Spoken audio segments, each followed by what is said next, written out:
Hey guys, Crypto Dad. Thanks for joining me here on the Saturday night live stream, live from Michigan, where you can throw out questions and I'll do my best to get them answered.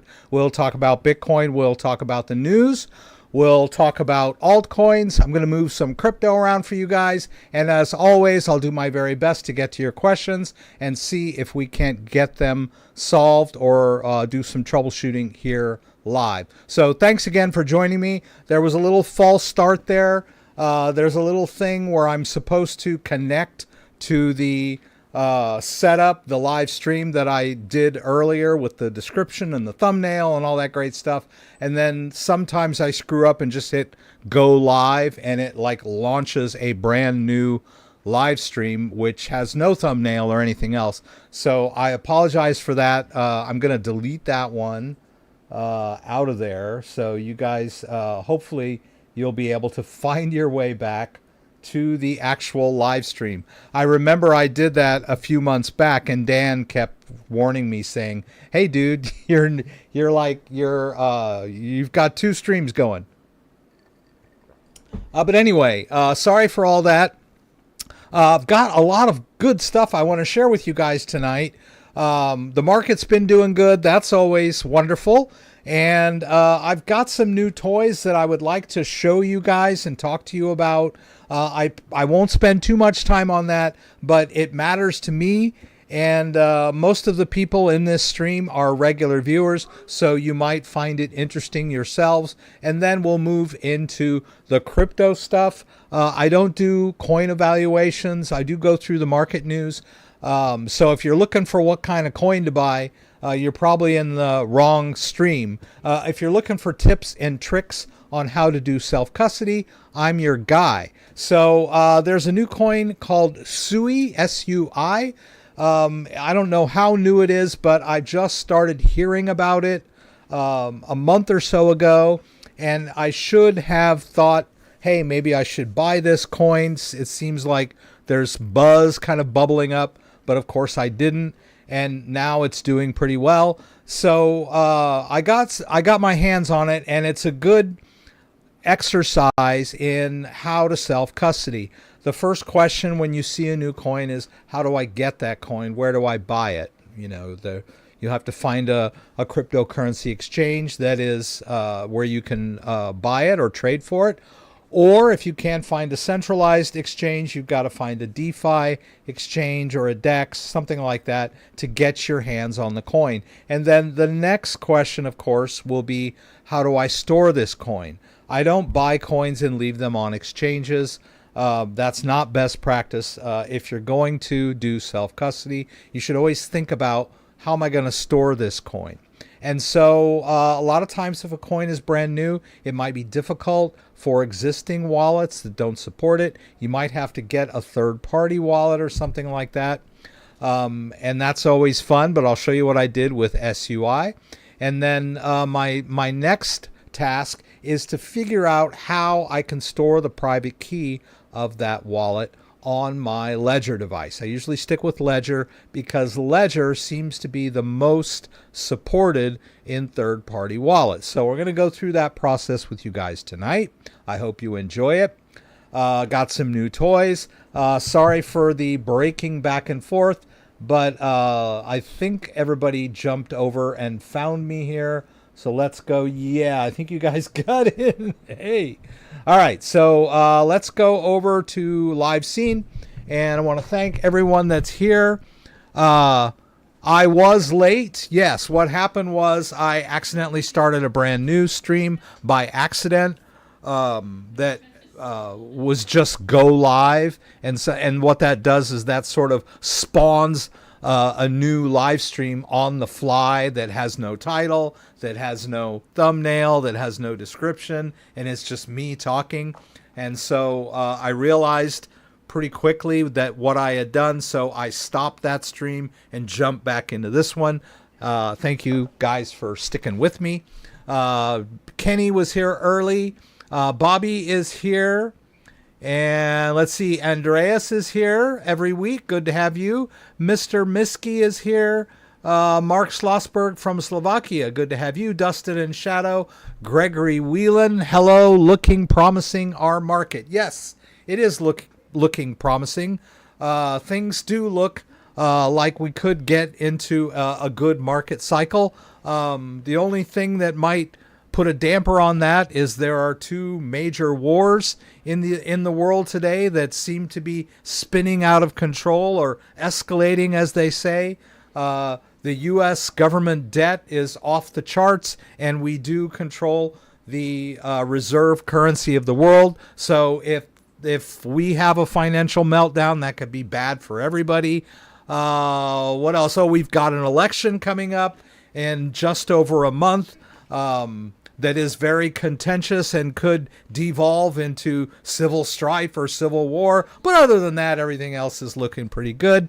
I have noticed that there are times where crypto is just magical, where things are just crazy in the world and crypto is just like on its own bender, can't be stopped. So hopefully that's what we'll experience. As long as the financial system doesn't implode, we'll all be pretty happy, right? So sorry to be a downer. But yeah, I want to thank everyone. P Wizzle is here. Looks like everybody seemed to have found my stream. Padrag O'Hara. One Ledger Live question. I have reloading Ledger Live on Windows 11 and lost my 24-word recovery phrase. I have my PIN, obviously, so I can work without the original phrase to sell or buy. Yes, if you still have the PIN for your device, you still have access to your crypto, and you should be able to install Ledger Live on a brand new computer, and then you can regain access to all of your accounts by simply connecting your device and doing the add account, right? Just do an add account for every device, for every crypto that you had, and that device remembers your wallets. It doesn't really remember it; it's all math. But yeah, I mean, you'll have an empty account section. In fact, you'll have to go to portfolio first to add your first account. But then after that, you can just hit add account and then choose whatever crypto you were managing, like Bitcoin, connect your device, and it will find your existing accounts. But, and this is the important part, if you have lost your 24-word recovery phrase, you need to get that crypto off that device as soon as you can. Get yourself a new device or reset your existing device and write down a new seed phrase. Because if you continue to limp along with just the device, something could go wrong and then you would lose access to all of your crypto.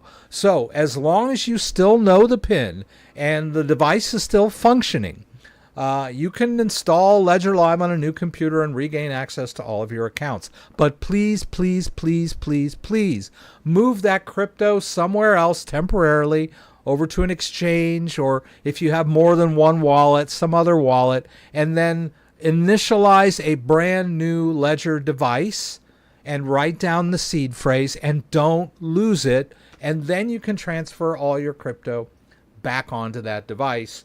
Because not having your seed phrase is a recipe for disaster. I know that sounds complicated, but you don't want to lose access to your crypto. At this point, without that seed phrase, you are simply relying on this tiny piece of plastic for all of your generational wealth, right? Do you want to trust all of your crypto to a tiny piece of plastic, right? If you don't have that seed phrase, you need to transition that crypto somewhere else, get a new device or reset your existing device, and then move your crypto back. Now, resetting your existing device is really scary, and since it's still working, my advice is to buy a brand new device. I know it's $150 or whatever it is, but hey, it's better than losing access to all of your crypto. Buy a new device, set it up as brand new, and transfer your crypto onto that device. I hope that makes sense. Yeah, let's jump into the news before we lose too much time.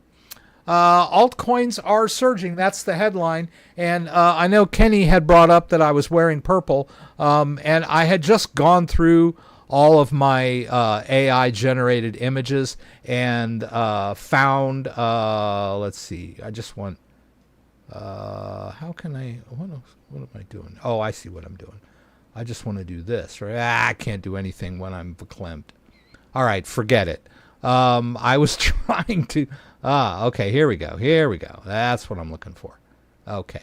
Yeah. And I basically, what I usually do with my AI images is depending on what the video is about. So if it's Trezor, sometimes I'll wear, it'll be green because the Trezor is green. Or if it was, I was doing one on the TON token, which was their logo is blue, so I had a blue suit. This was a video that I had done on Rabby wallet, which is purple, and that's why I ended up finding a purple picture that was generic as much as could be. So anyway, that's why I'm wearing purple in tonight's thumbnail. Altcoin surge, leaving Bitcoin and Ether behind. Now, it used to be when you said altcoins, you meant anything except Bitcoin. But now, in this analysis, they're defining altcoins as anything other than Bitcoin and Ethereum. They're taking Ethereum out of that. And by that measurement, not including Bitcoin and Ethereum, the total market cap of the other altcoins. And it's not all of the altcoins either. It's like a basket of altcoins. They've gone up 5.7%. But hey, it's only Saturday, and this just happened yesterday. So it's not like, a weekly, a monthly, or a yearly trend of any kind. It's just, a short-term measurement of where we are. But that's important, right? So altcoins have risen by 5.7 by that metric. So pretty cool. Will we see Bitcoin rise? Well, you never know. It used to be that the altcoins followed Bitcoin. When Bitcoin went up, the altcoins followed. When Bitcoin went down, the altcoins followed and crashed hard along with Bitcoin. Now there's been some decoupling. So we'll have Bitcoin up some days, altcoins down on those days, or some days we'll have Bitcoin down and altcoins up. And sometimes we just have these major movements where everything goes up in tandem or everything goes down in tandem. So we'll see. You might want to check out this article. They go into a little bit of analysis on this little local trend. That's pretty cool. I just wanted to bring this story up. It's another adoption story to a certain extent. The SEC has approved options for BlackRock's spot Bitcoin ETF. An ETF is kind of a basket of some kind of commodity that the company that's running the fund has to hold the underlying asset. In this case, BlackRock has to hold a certain amount of Bitcoin. But options are sort of like futures contracts on the price of that basket or that ETF. So people can buy a put option or a call option. I forget which is which, but one is a bet that the price will go up and the other is a bet that the price will go down. And then those can be settled without having to actually buy into the ETF itself proper. And that's basically legalized gambling. Not that gambling is illegal anymore. But it's run by BlackRock, and it's going to be listed on major exchanges, so it might have an effect on the market. There was this trope that when the CTF, the Commodities and Futures Exchange, initiated Bitcoin futures, they've been around since 2017. That's why the Bitcoin market crashed. That's what popped the bubble. Bitcoin and the crypto market are back now, but it's possible that these options could affect the market negatively. We don't know. Maybe positively. We'll see. But it's definitely another step in the adoption process, right? Some stuff about Donald Trump, right? I don't like to get too political, but I have to say that Kamala Harris isn't really talking about crypto, isn't really focusing on crypto. I think there was some half-hearted policy, but I've never heard her talk about crypto in any interview. or debate or anything else. I mean, I don't. They didn't bring it up. They didn't bring up crypto at the last debate anyway. But Donald Trump is in the news today around Bitcoin, and he went to a burger joint and bought everybody burgers, which is pretty cool. Of course, it was in New York. For those of you who are young, Donald Trump has been around forever. He was like a huge New York icon long before he ever even thought about running for president. I watched an interview with him on Donahue back from the 80s, and really a smart, sharp, good-looking guy in that video. He was basically, and Donahue was bagging on him, and Trump was holding his own. He's been around forever, so he is an icon in New York. He went into a bar the other day and bought everybody burgers, and he used Bitcoin. As far as we know, this is historically the first time any president, former or sitting, has ever used the Bitcoin network. We don't know that for sure. I think there was some cryptocurrency given to Clinton at some point. I'm sure Barack Obama is smart enough to have maybe gotten his hands on a little crypto, but both of those guys probably are holding their crypto in a custodial type solution, right?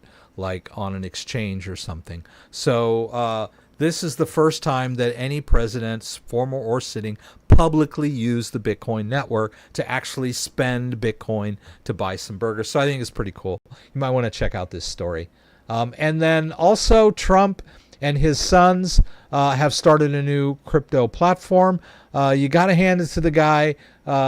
He's always looking for an opportunity to get richer, even though he's running for president. So, that's part of his allure, right? That's always been his allure, is that he's a rich dude, And then there was this stuff back in the, the 90s and the 2000s where everybody was saying, oh, Trump's gone bankrupt. But I don't know. He doesn't look bankrupt to me anymore. But he started this new network, but has been sort of silent, not really pushing it too much, probably because he's running for president. He's going to let his family handle that stuff. So two stories of Trump in crypto news. Let's see what else we got here. Oh, Circle is going public. Circle is I believe Circle owns Coinbase, if I'm not mistaken. But they are also the company behind US dollar coin, and they're taking themselves public. We talked last week about that the company Tether, who are behind US dollar Tether stablecoin, made more money than BlackRock last year or something. So stablecoins are big business. A stablecoin is a cryptocurrency that is tied to or pegged to the price of a currency like the US dollar or the yen or whatever. So the price of those current cryptos, you wouldn't want to invest in a stablecoin because the price is always going to stay right at $1. But they can be used. They have utilitarian use, and that's why they're popular, and they provide liquidity and all kinds of good stuff. So Circle is going public with their business. That's pretty cool. You might want to buy some of that stock if you're into stocks, which I'm not. And then this is just kind of an obscure little story that I thought I would bring up. Jump, I guess, is the name of the company, and they are going to be a new validator on the Solana blockchain. The Solana blockchain has been accused of being a little too centralized, so this will bring a little bit of decentralization, and the protocol is Fire Dancer, and it's running on testnet, but there is a sort of what they call Franken dancer, which is kind of a mixture of existing protocols with a little bit of Fire Dancer mixed in, so we'll see. But it's supposed to make the Solana blockchain more robust and a little more decentralized. So it's an interesting story. Solana, one of the top coins out there, And then also, I think I had mentioned SUI. I'm not sure. I think I may have it over in this browser. SUI is a competitor of Solana, or a Solana-based network that's supposed to be, cutting edge, and I think Google is involved, and so, every time I turn around, there's some new token out there that's like taking the world by storm. So we're going to talk a little bit more about SUI and how we buy it and how we store it. So, but I wanted to have some fun with you guys. I hope you don't mind. I don't see, let's see. Someone has a question about Gala token on CR20 Chronos. However, to discover later that Ledger only supports Gala on Ether 20. Now I see them on blockchain but can't control them. What do you suggest? I believe you can use, let's see what Dan said. You can throw them on an exchange back to where it came from and start over. You could do that. I'm not sure where you can buy and sell Gala token, but wherever you bought it, you can send it back. But you can set up the Chronos chain on with a ledger, but that might just be confusing for you. I don't think I have it here. Let me see here. I may have turned it off, but there is a crypto.com. Doggone it. There is a crypto.com wallet. Damn it. I didn't want to do that. Let's try this. There's a crypto.com DeFi wallet that you can use on your phone to manage your Tron-based or Chronos-based tokens. And there's also a they also have a web browser extension that you can actually connect with your to your ledger, like the wallet extension.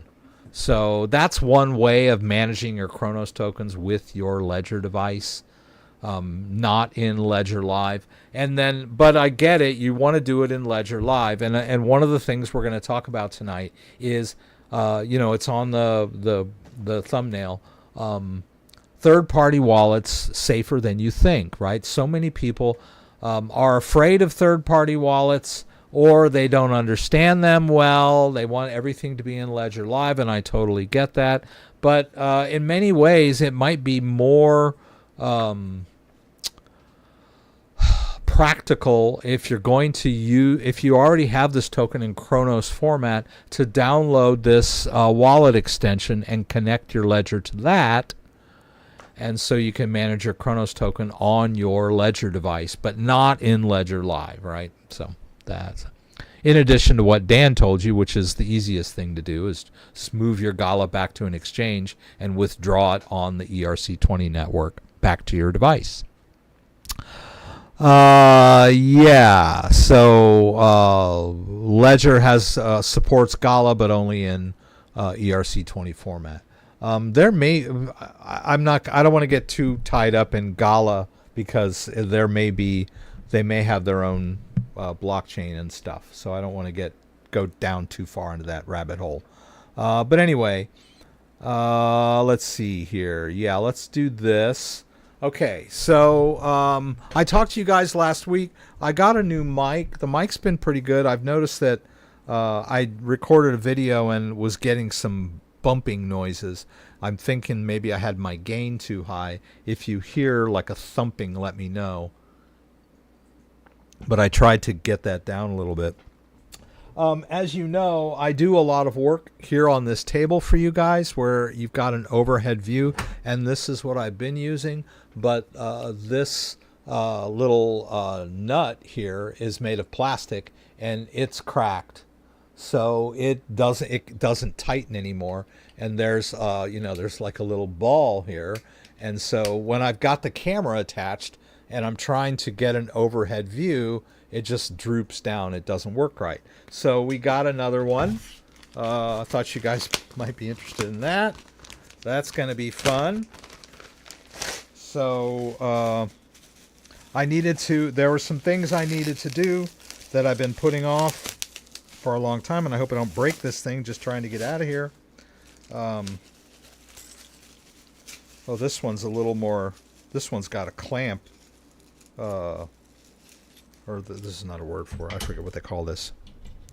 But anyway, yeah, so I can put this, what do they call this? It's not a clamp. What do they call this thing? Somebody tell me. I'm sure somebody will. All right, and then I can attach this webcam. All right, you can see I got plenty of cable here to the top of this, and then we can do our overhead views. The problem is, in order to do this without disconnecting the cable, we don't want the, well, I'm just going to leave this on here for now. And there we go. So we got that one all going, and then you've got this, like, oh, you can just bend it down like this. Oh, this needs to be tight. Cool. All right. And so now, you know, we can switch over to the table demo. And yeah, I'll have to play around with it a little bit, but now you can see stuff that we're doing on the table. Cool stuff. Also, this camera over here, this is a great camera. This Rebel, this Canon EOS Rebel T7i. I've had this one for years. I think I bought it back in like 2013 or 14. It's an awesome digital camera, and it's got this little tripod that I bought. But over time, the tripod has worn out so that it's not strong anymore. It falls. I'll try not to cut my hand off trying to do this. So I got another one of these. That's gonna, you know, hold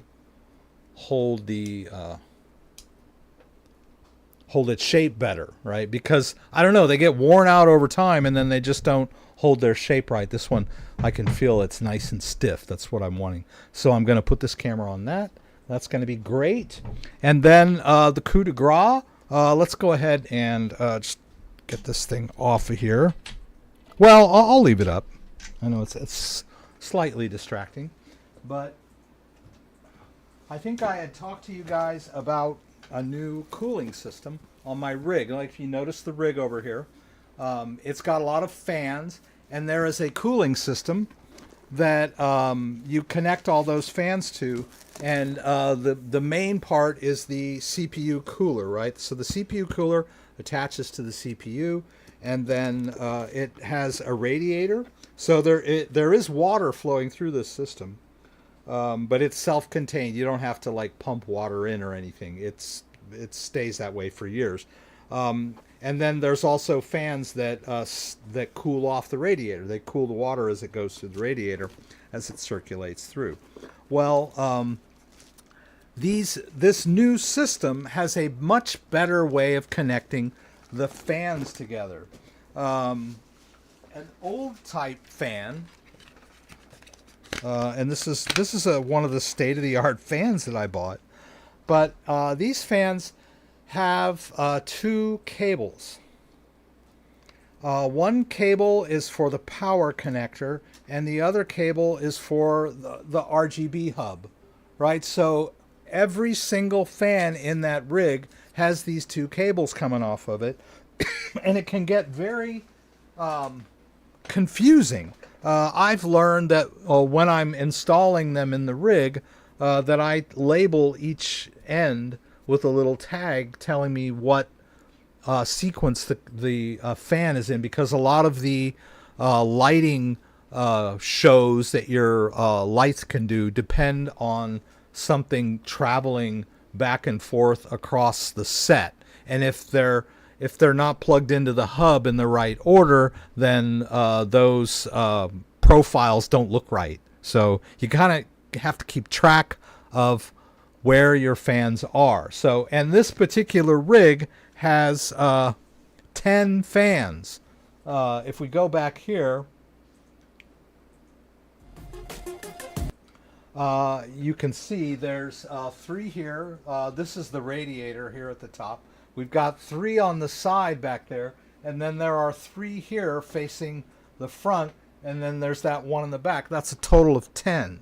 And the problem with this brand new system is that instead of the 2 cables, they have these single connectors, and that one connector goes into the one hub that manages everything, power and RGB. And if you'll notice on my rig, there are certain configurations where the fans are right next to each other. And so this new system has a way for the fans to actually, they have special connectors that there's no cable at all in between them. You just like connect the fans with these little connectors. And but the problem is that, you know, in order to implement the system, I had to buy the cooler and an additional 7 fans, I think it is. Yeah.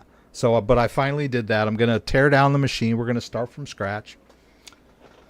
And it's going to be fun. So I hope I didn't take up too much of your time doing that. Oh, I was going to, well, I'll show you over here because it's much easier to explain if you just kind of watch it. You'll see there's just one connector there. There's the hub.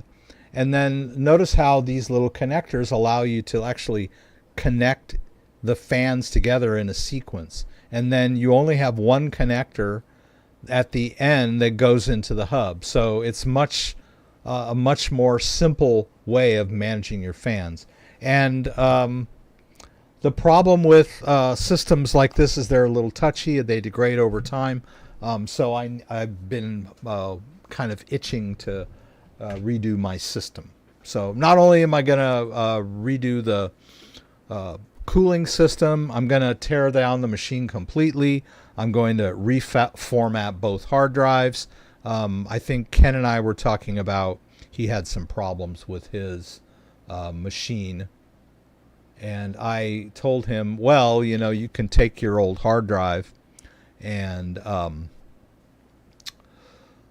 connect it to your new computer and transfer data that way if you have like an external dock. But as you can see on my system, I have a local disk C, and I've got my backup drive. Now the backup drive has all of my documents on there. Notice it's got the documents folder, the pictures folder, the music folder, and the videos folder live on this secondary drive. So it's really easy for me to just wipe C drive, reinstall Windows clean, and then just go into the folder settings and direct Windows to these alternate folders. And so when I can wipe my disk anytime, it's no big deal because all the stuff that I really produce and save is on the secondary drive. And then, but you'll notice too that on this Seagate drive, I have a backup of both of those drives. I don't know, it's not going to open for me. I always want to have company. So I've got backup 2 gig and backup local disk C. So I'm going to wipe both of these drives here, C and D, and we'll reinstall Windows clean, and then we'll restore the 2 gig D drive. And then the only reason I backed up C drive is just in case there might be some settings or something I forgot might be on here that I might need, but I'm basically going to redo C drive. So, hope you guys had fun with that one. Now, there's some stuff we want to do. Sorry I took so long on that. I hope you guys enjoyed it. SUI, right? So, let's go through my process. So, I decided, okay, I bought. First of all, let's say where do we buy the coin, right? So basically, I will go to CoinGecko. I will look under. This is our coin, right? SUI. We'll go to markets, and CoinGecko will tell you where you can buy this particular coin, what markets it's traded on. Now, I don't know anything about any of these except for Coinbase. It's kind of weird. Oh, wait, there's more. Okay. All right. So actually, you can get it in a lot of different places, right? You can get it on KuCoin or Binance. You probably get it on Kraken. Yeah, okay. Binance US. Right. But I saw Coinbase, so I'm like, okay, fine. I can buy it on Coinbase, so I bought it on Coinbase, right? So now it's on Coinbase. So what are we going to do with it, right? I don't want to just leave it on Coinbase. I want to figure out vice grip. Thank you, Trav, as a vice grip. What we want to do is store it in our own wallet. So we'll go to Ledger Live. And I think V was asking about this. He's like, okay, I bought this SUI coin. How do I store it in Ledger Live? So we'll hit add account, and then we'll type in SUI, and there's nothing there. I don't know what this is, but that's not the coin we're after, right? This is some Binance Smart Chain token. So it's not supported in Ledger Live. So I thought, oh, Chad, back from Mackinac Island. Come back to Mackinac. Come and some visit. Yeah. Chad, awesome. That's so cool of you. Thank you. We here in Michigan love Mackinac Island. And Chad said one of the coolest things I've ever heard anyone say about Mackinac Island. He said Mackinac Island it's a drinking island with a tourist problem. It was hilarious, right? But yeah, I mean, you're tough. You're about to have to tough it out there in the winter. There are a lot of winter sports here in Michigan, but not a lot going on Mackinac over the winter time. But I'm sure you find stuff to do up there. But yeah, we love Mackinac Island. We would definitely love to come back and hang out with you again, have a beer and a burger, all that good stuff. Thanks for joining the live stream tonight, Chad. Always good to hear from you. So let's see. Okay, we're trying to figure out how we're going to store our SUI coin. So it's not supported in Ledger Live. So let's go back and do our detective work. We'll go back here to Overview. And I noticed that they have a link here for SUI Wallet. Right? So if we click that, you can see that there is it looks like the official SUI wallet.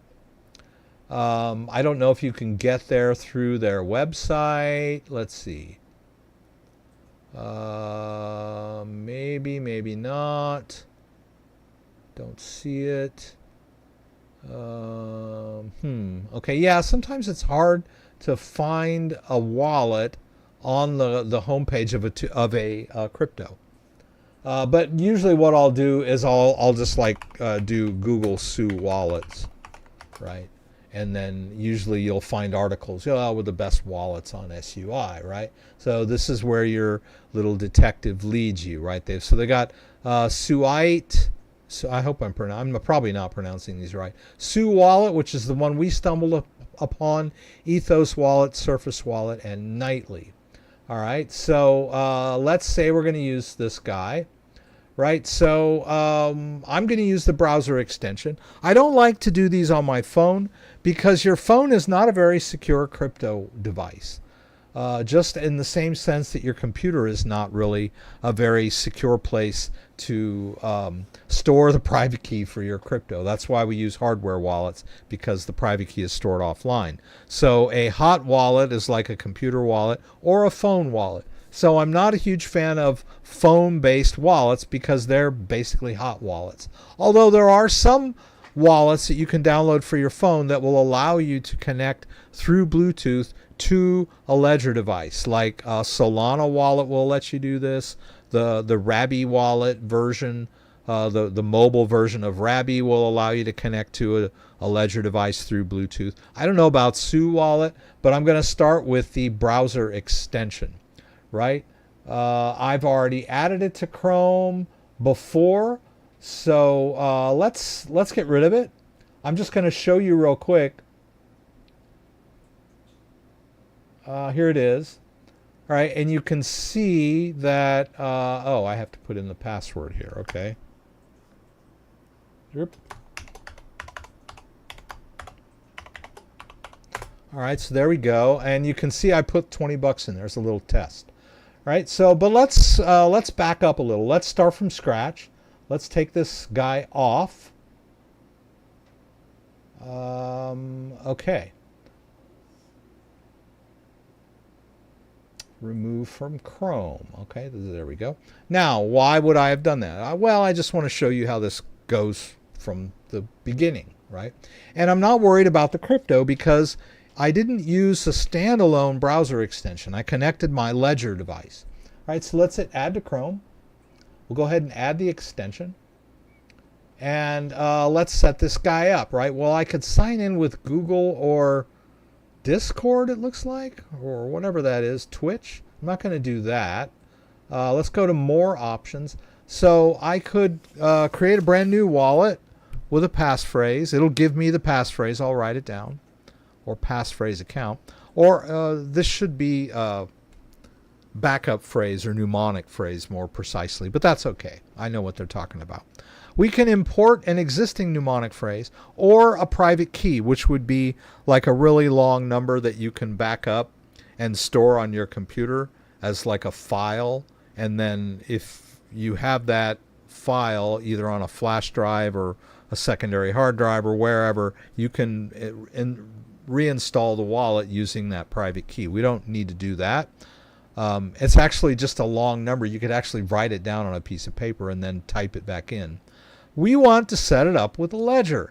So there's that option. Now, I think I had mentioned earlier, maybe in the alternate stream that I had to delete, is that the reason why I prefer my Ledger is because of its compatibility with a myriad of third-party wallets.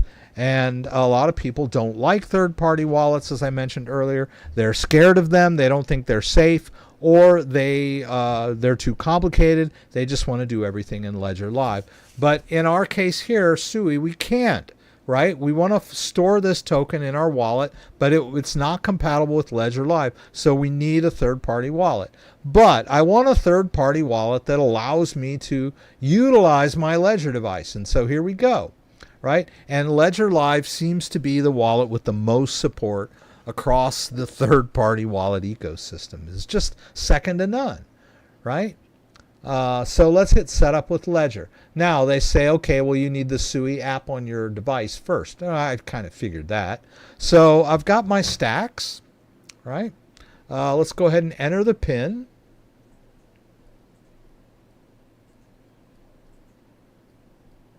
And let's get that Sui app.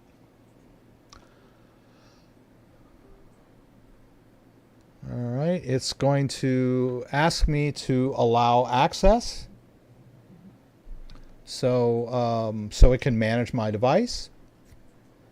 All right, and then we'll search for SUI. No, it's not there. All right, well, that sucks. But why would they tell me that there is a Sui app? And then when I went to Ledger, the tutorial, there's a Ledger tutorial that tells you to put the Sui app on your device, right? So I'm thinking, okay, maybe it's this, right? Maybe it's that I need to have experimental enabled for this.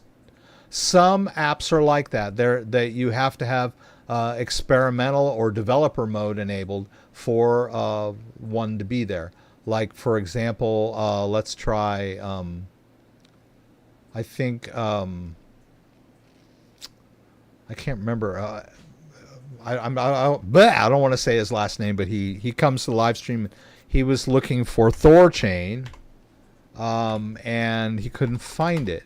And then when he went and enabled developer mode, there it was. There was another one like that too. Whoops.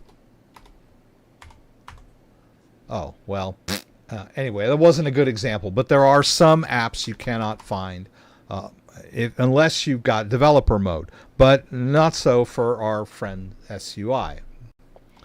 And then I got to wondering, well, why are they saying that there was one or is one? I realized the problem is I'm using my stacks.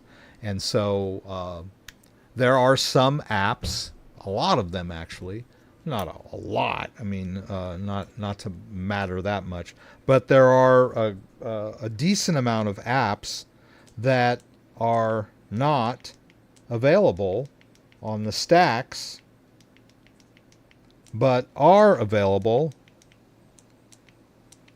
on the Ledger Nano X or the Ledger Nano S Plus. So let's take a look here. We'll go back to my Ledger. It wants me to allow that secure connection again, so I'm going to hit both buttons. And we'll do that same thing, right? Now we're on the X. We can disable developer mode if we want to, because we really don't need it at this point. Okay. Now let's look for it.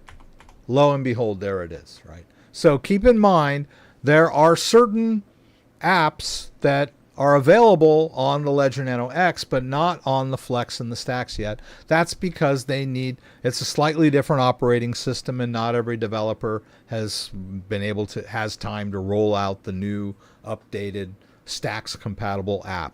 But the SUI app is available if you're using a Ledger Nano X, and I would assume a Ledger Nano S Plus as well.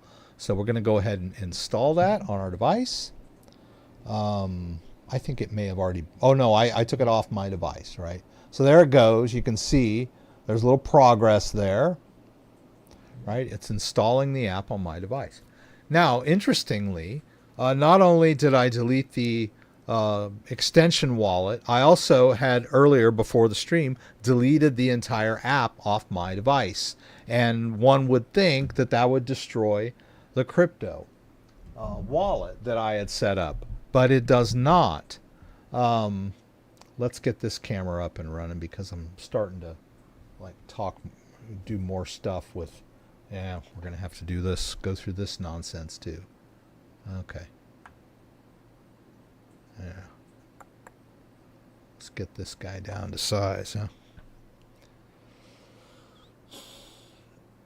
All right, good enough, right? All right. We can actually make this a little smaller too, so it's not taking up the entire screen. Okay.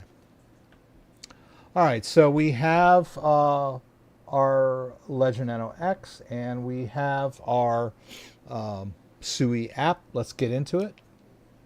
All right, now let's go back here. We need to get out of the Ledger Manager too. Ledger Manager tends to interfere. It bumps you out of apps, right? So we're ready to roll here. Where were we? Here. Okay. So now we've got our Ledger device connected. We're in the SUI app. Let's hit continue. It comes up here, tells me it's paired. I'll hit connect. Boobity boobity boo. There it goes. And there's a bunch of addresses here. They're just there by convention or because of math or whatever, but you really only need to use one. I mean, you could use different ones if you wanted to. You just have to remember where they were. I just like to use the first one that comes up. Next. I got to create a password.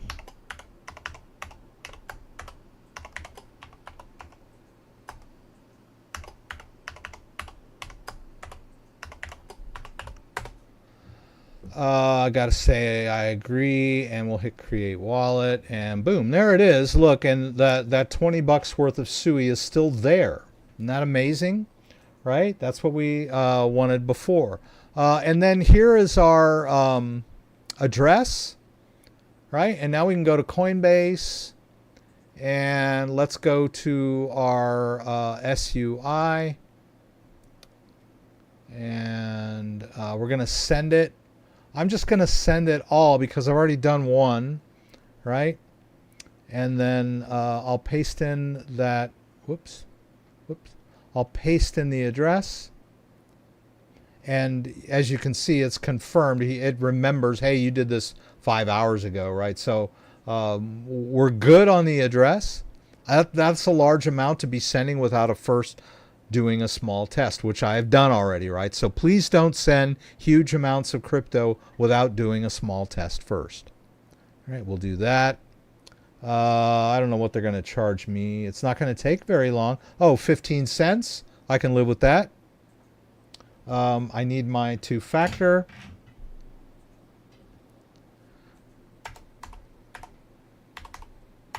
And off it goes.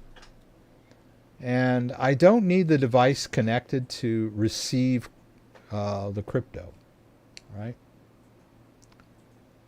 All the device did was help me create the wallet. I'll need the device if I need to send crypto back out of this wallet. So here we go. We managed to buy some of the coin we were after, SUI. We managed to figure out a wallet that we wanted to store it in, right? The SUI wallet. And then in addition to that, instead of creating just a local version or using their phone-based version, which is less secure, we figured out a way to incorporate our Ledger device so that the private key is stored safely and securely on our device. Anything happens to the web browser, anything happens to the computer, my crypto is safe and secure. If anything happens to my device, I've got my seed phrase. I can restore my device using my 24-word seed phrase, and then that new device, I'll just install the SUI app and reconnect, and everything will be back where it was before. A lot of people have asked me, well, how does your device remember? How does your device know where all that crypto is? It doesn't, right? It's math. Basically, once I restore a device with what they call the master private key, the master private key is used in a mathematical transformation to generate the sub wallets, the Bitcoin wallet, the Ethereum wallet, the Solana wallet. And that master private key has a set algorithm for doing that so that it always generates the exact same address for each of your wallets. So your private key is unique to you. It's randomly generated. You're the only one with that private key. And so each of those wallets that gets created by your device is unique to you, but also deterministic. So every time I wipe my device, do a restore, and then regenerate those wallets, it always regenerates the exact same one it did the time before. If you remember, not only did I delete the browser extension, I also deleted the app off my Ledger device, and you saw me reinstall it, right? When I connected my Ledger Nano X, there was no SUI app or SUI, however you want to say it, right? So I reinstalled the app, reconnected the device, and boom, there's the crypto, right? This also helps me in my mind because I don't think I have any, well, I do have maybe a few little wallets here and there that are standalone, but almost every single crypto wallet I use is based on my Ledger device. So if I forget, it's probably most likely on my device, right? If I'm like, hey, I think I had that crypto, but I don't know where the wallet is. Well, I'll say, okay, I'll just go download their wallet and connect my device, and boom, there's my crypto, right? Even if I forget, my device doesn't. Andre is asking me about the Ledger Live swap feature scam Changely. Now, I've heard this a lot. It's funny, it's interesting that the word scam is overused in today's society. People will, I'll talk about a new coin, they'll go, oh, that's a scam. I'm like, well, it may be a shit coin, but it's not a scam. It's just a poorly done coin or whatever, how you want to look at it. And this whole Changely thing, a lot of people say that Changely is a scam. So let's say, okay, we're going to swap our Bitcoin for Ethereum. They're offering CIC, Exodus, and MoonPay. I don't see Changely here. Maybe if we just do Ethereum into something else like Solana. I still don't see Changely. But it will come up occasionally as an option. And you guys, you have to remember that you are not doing this on your Ledger device. You are using your Ledger device in Ledger Live, but these are third-party exchanges, right? They are not in your wallet. They're services out there on the internet. And when you do a swap, you're not actually swapping one coin for another inside your own wallet. You are actually sending crypto out of your wallet to them, right? And then they swap on their service because they have liquidity, they have the other coins and whatever, and the result of your swap is sent back to your wallet from them to your wallet. So people think, oh, I'm just like swapping Bitcoin for Ethereum on my wallet. It doesn't work like that. Wallets don't have liquidity. Wallets don't have market makers. Wallets can't just, conjure up crypto out of thin air. So if you've got a device with Bitcoin on it, it can't just like conjure Ethereum out of thin air when you decide you want to swap Bitcoin for Ethereum. So you have to be aware of what's going on here. And so, but what we're talking about here is a service called Changely. And people are calling it a scam. It's not really a scam. They, if it was a scam, they'd be in handcuffs, right? It's not a scam. It may not be the best exchange to use. They may not have the best customer service. They may not have the best policies. They may be a little shady, but I wouldn't really call it a scam. However, and basically what usually happens, the so-called scam, is when somebody tries to swap crypto, usually involving a privacy coin, and the transaction looks suspicious. And that's when things go sour. Changely will flag the transaction, and then they will say, we need you to provide KYC. We need your ID. We need proof that you are who you say you are, all that stuff. So they can monitor this, because if they're just swapping all of these shady or suspicious transactions, they can be at fault, right? The law enforcement, regulatory agencies, governments could go after them for money laundering, hacking, terrorist financing, have it what you will, right?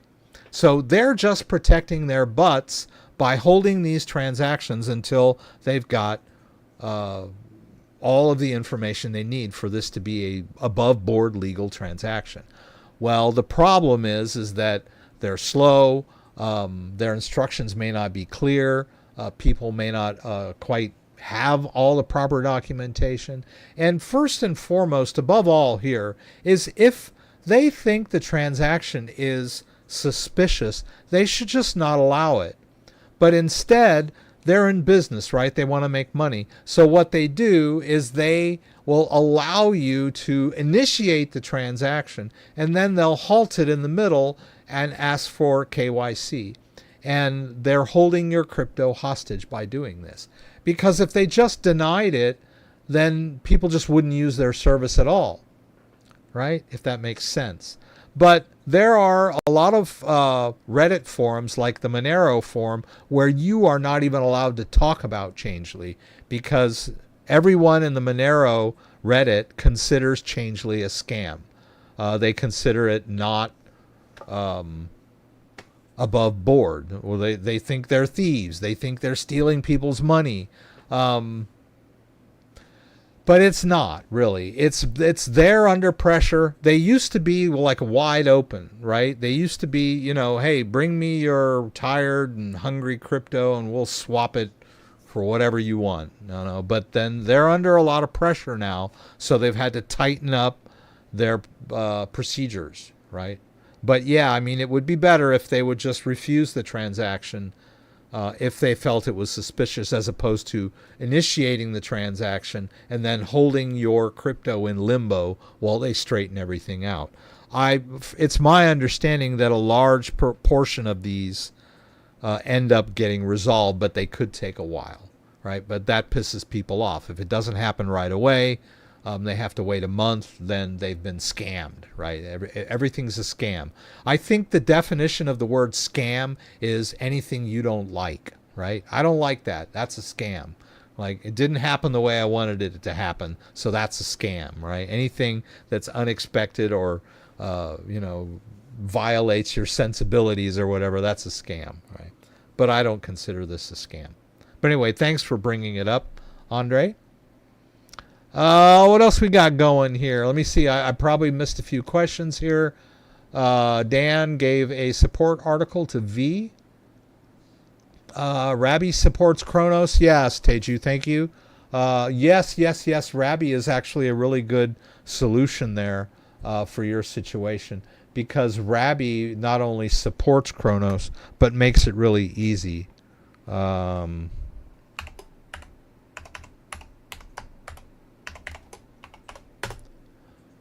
So like you'll notice here that it's got several icons up here. So it supports different chains automatically. So if I drop base tokens in there, it detects that there's base tokens and, says that it's base, right?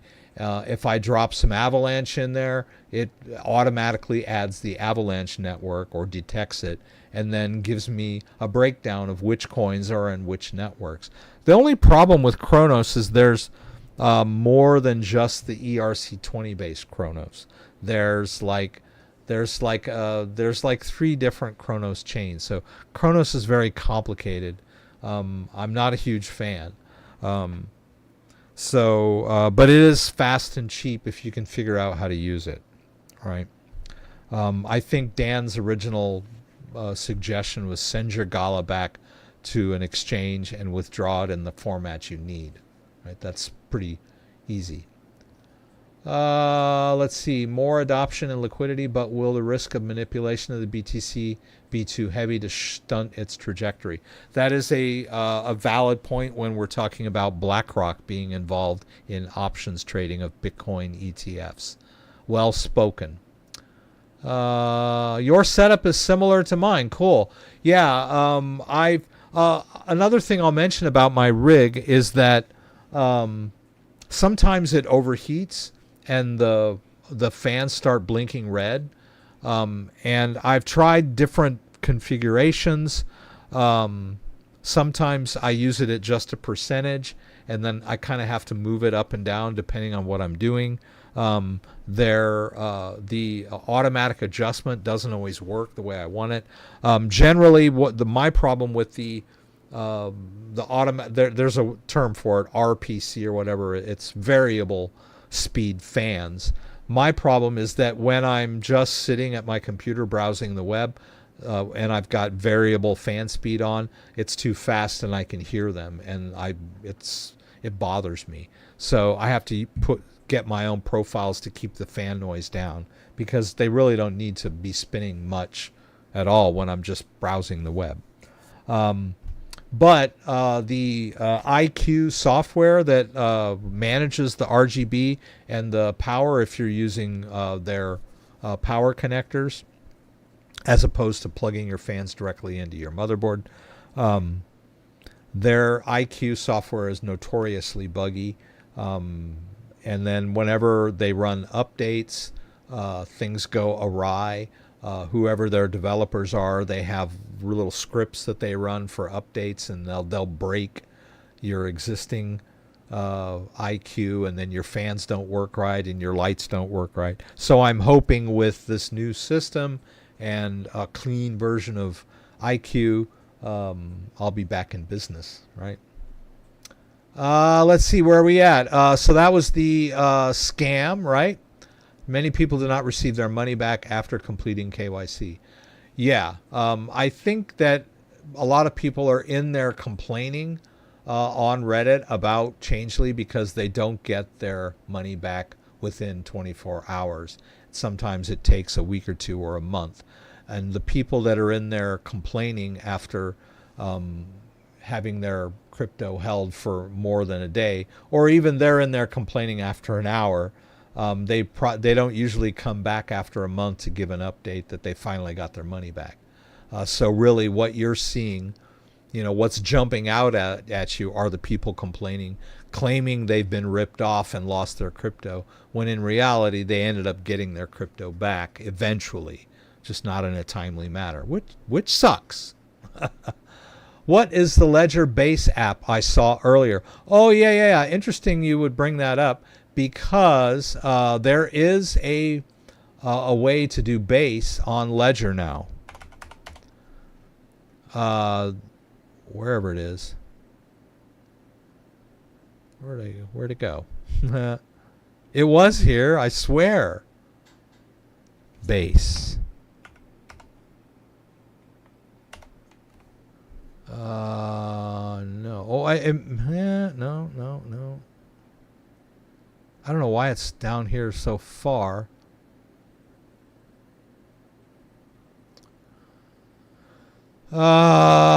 Good heavens.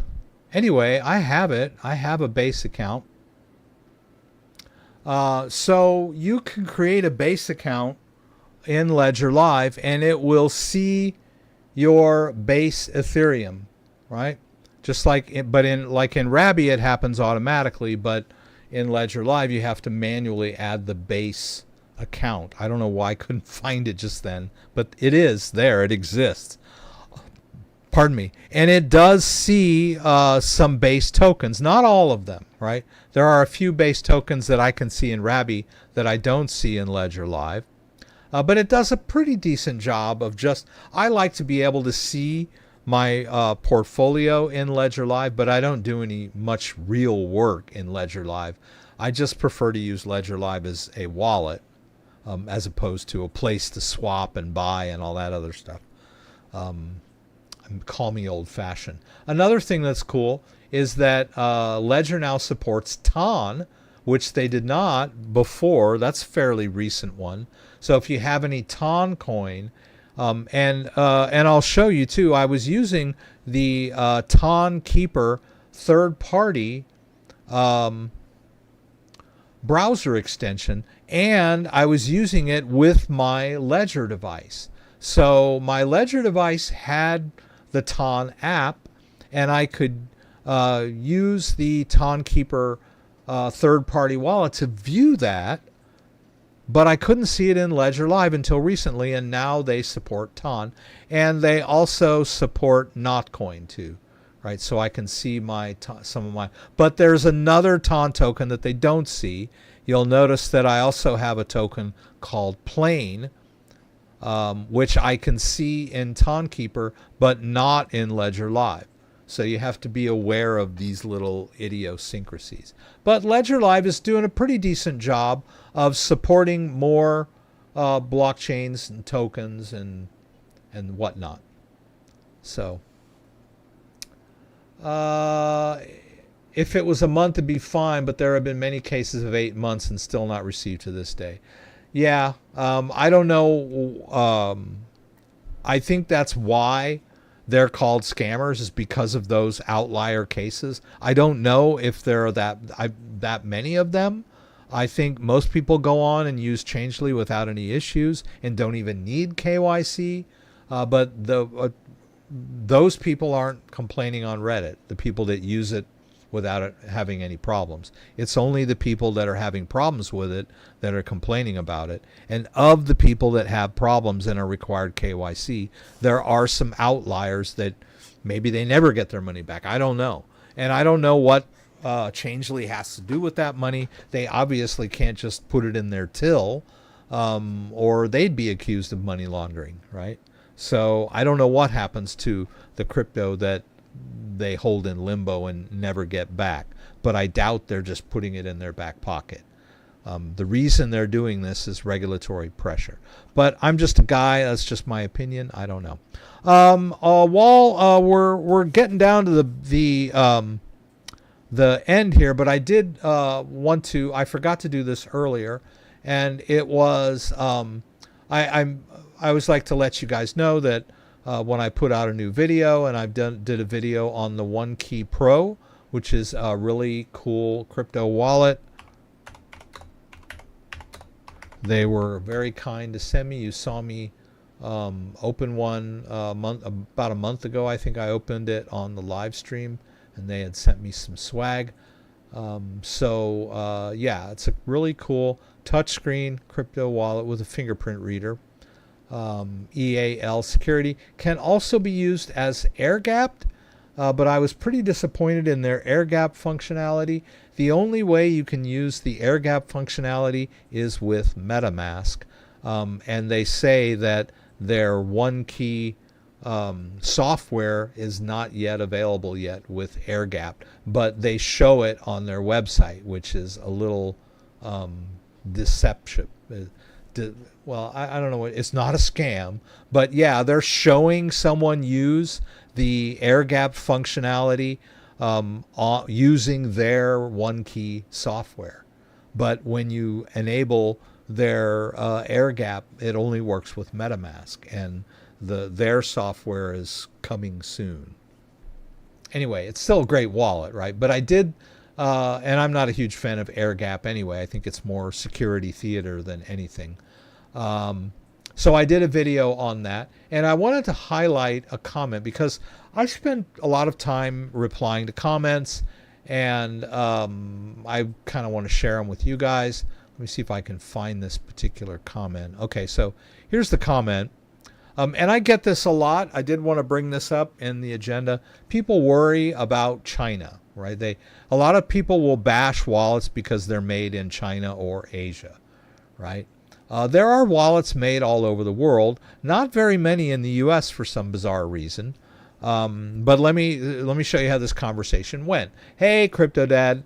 As always, thank you for the informative video. Lots of information. Unfortunately for me, the biggest turnoff of the OneKey, or like Ngrave or so many other hardware wallets, is the fact that their country of origin and manufacturing is in China.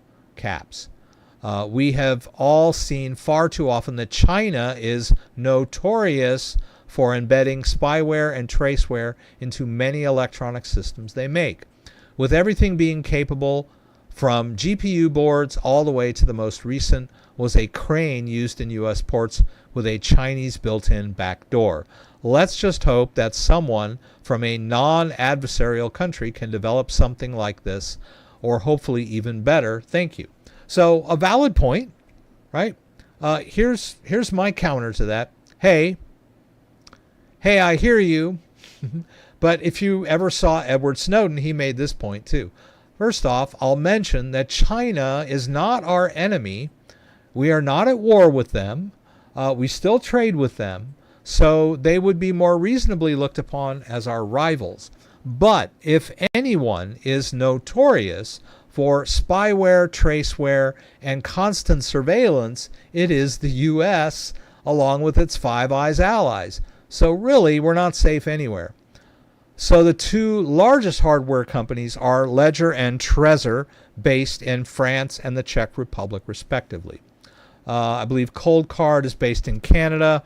I don't know of any large US-based companies that are making crypto hardware wallets, although I've heard there are one or two US-based brands. Most crypto hardware wallets employ secure element chips, and most of those are made in Taiwan, so go figure. Keystone Pro 3s are made in Hong Kong, which is sort of China. Secure element chips undergo rigorous testing, but I'm not sure where these testing agencies are based either. I believe it's Europe. EAL 5 Plus and EAL 6 Plus. These are security designated designations. These could be worldwide organizations. I don't know. The best thing we can do is trust in the process. Companies all over the world are making crypto hardware wallets that are presumably tested by third-party organizations. So they don't have backdoors, right? They have a self-interest, the wallet companies have a self-interest to make their wallets work, so to speak, right? So they generate random private keys. They store those keys safely and securely. They allow you to sign transactions, and they don't suck crypto out, right? That means works, right? Haven't heard any news stories about any wallets being mysteriously drained. I mean, if there was a story like that, the entire industry would just go nuts, right? Any hardware wallet on the market requires some level of trust on the part of the user. I've said this many, many times. People can't seem to wrap their head around it. They always want to say, oh, don't trust, verify, don't trust, verify. Well, that's fine when you're dealing with, crypto protocols, but a hardware wallet is something in the real world. It doesn't really fit that. It's basically up to you to decide how to minimize the trust you put in your crypto hardware wallets.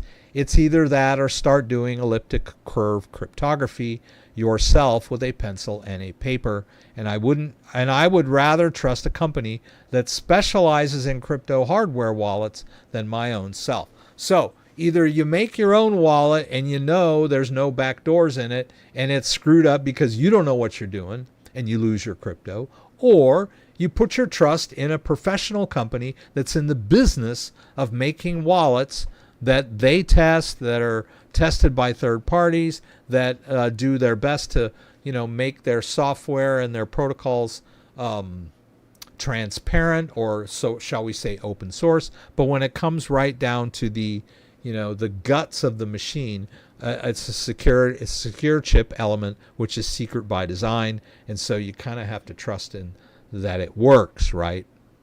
So I know it's tough for a lot of these crypto purists to wrap their head around the fact that they have to put their trust in a crypto hardware wallet, but that's life. That's how it works. Okay, Mr. Miskey found it, though it would have been an app, but I guess it uses the Ethereum app. Yes, it does. Yeah, the base app, the base account uses the Ethereum app. It's based on Ethereum, just like the Polygon account uses the Ethereum app as well. Can you tell us about the new security feature in Ledger, security check feature? Okay, yeah, I will tell you a little bit about security check. The security check feature is an app that you can download and install on your device. I don't think they have it on the Ledger Nano X, but they might. Sorry, trying to figure out my pin here. But basically, and I'll just turn this camera on for a sec. I can't see the whole device here. There's the app, right? The security key app. Now, when you use the security key app, I'll give you a quick demo here.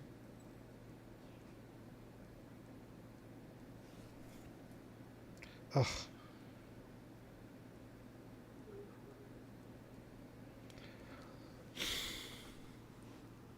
Once we get into the security app, you can use the device as a passkey. So we're in the security key app, and then we'll go over to Kraken.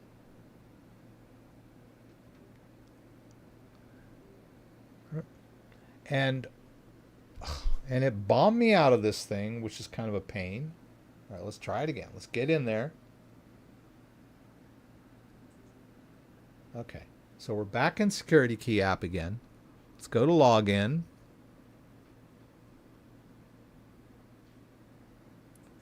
And the passkey, right? Here, you know what? Let me adjust this thing for you guys so you can see. All right. So we say use passkey. And then I have to go security key and next. And lo and behold, it comes up on my device and I can log in from here. And it gives me access to my account without having to use the username and pass. Well, actually, it's the two-factor, right? I still had to put in my username and password, and then my two-factor was the passkey, which my device is, being used as the passkey, and that's all well and good. The only problem that I have with this whole scenario is, if I want to log into Kraken, then I need to sit down, connect my device, enter my PIN, go into the security app, and then I can use it as a passkey. It's too many steps, right? You can also use the security key app with phone-based applications. It uses NFC. Unfortunately, it doesn't work right with Kraken. So I tried to do this. I set it up desktop-wise, and it works desktop-wise with the connector. But when I try to use it through using NFC, it fails. It doesn't work right. And then I tried to use this device and the security key app with Coinbase, setting it up just like I did with Kraken. Doesn't work with Coinbase. Coinbase says your device is not compatible. Right? So it's still in the early stages. It does what it does. You saw me, it worked, but it's not seamless and it's not consistent across all services. Of course it wouldn't be, but the idea here is that you could use this device as your passkey to multiple accounts, and so that would lock your account so that no one can log in remotely unless they have your device. That's the whole idea. And then Google Authenticator works with your phone, but your phone is not the most secure device in the world. This device is designed to simply be security, right? It's a more secure device, but it's a little more difficult to use. There's steps. I got to plug it in, enter my PIN, go into the app just to use it, right? If it were just always available and I could just wave it, like a magic wand over my phone or, my computer, that would be great, but it's not that easy, right? So there's still no one key to rule them all. That is correct. Very well put. It works to a certain extent, but it's not perfect, right? In this case, this and thank you for bringing that up, Paul. There is a difference between a two-factor hardware device and a passkey. A passkey will allow you to log in without a username and a password. So all you need is the passkey. In this case of Kraken, I'm using this device. The functionality is how it would be used as a passkey, but it's operating as a two-factor, right? It's operating in addition to my username and password. But this device will also function as a straight-up passkey in certain situations, right? I don't know. I haven't tried it out with all of the phone apps out there and all my different accounts, but it doesn't work in Coinbase. I tried using it as my Coinbase passkey, and it wouldn't work. Coinbase, I got all the way down to connecting it, and then Coinbase said this device is not compatible as a passkey for Coinbase, right? It may work with Binance. It may work with, it works with Kraken, but not with their phone app, right? So it's dicey at best, but a good idea, right? YubiKey works in certain situations, but there are certain YubiKeys that are compatible with phone and desktop. My YubiKey is simply it's a USB. So it doesn't work with my phone, which is kind of why I started trying to do this, because I was using a YubiKey before for Kraken on my desktop, but it didn't work with my phone. So basically what happened was I fell back and used Google Authenticator for Kraken, so I can use that either on the desktop or the phone. Let's see. I don't know. There was maybe some other stuff I was going to talk about, but I think I've run its course. Somebody complained in the comments last week that an hour and a half was too long for him. I'm like, okay, well, if my live stream being an hour and a half is too long, then why are people out there watching Joe Rogan for 3 hours? I can't do anything for 3 hours, but hey, people seem to want to listen to podcasts for 3 hours. But I guess, you can be jogging or driving or riding your bike while you're listening to podcasts. Sitting down and watching this old guy demo crypto is more something you have to put everything else down for. Anyway, cool, Mr. Miski. I'm glad you've got the latest YubiKey. I almost ordered one. Those are very cool, and they're good for two-factor and with a minimum of hassle, right? There's no PIN you have to enter. You either have it or you don't, right? You just put it in you put it in your USB port and touch it, and you're good. So yeah, I like the YubiKey. It's pretty cool. So anyway, thanks everybody for being here. We talked about the Changelly scam. We talked about Sui token.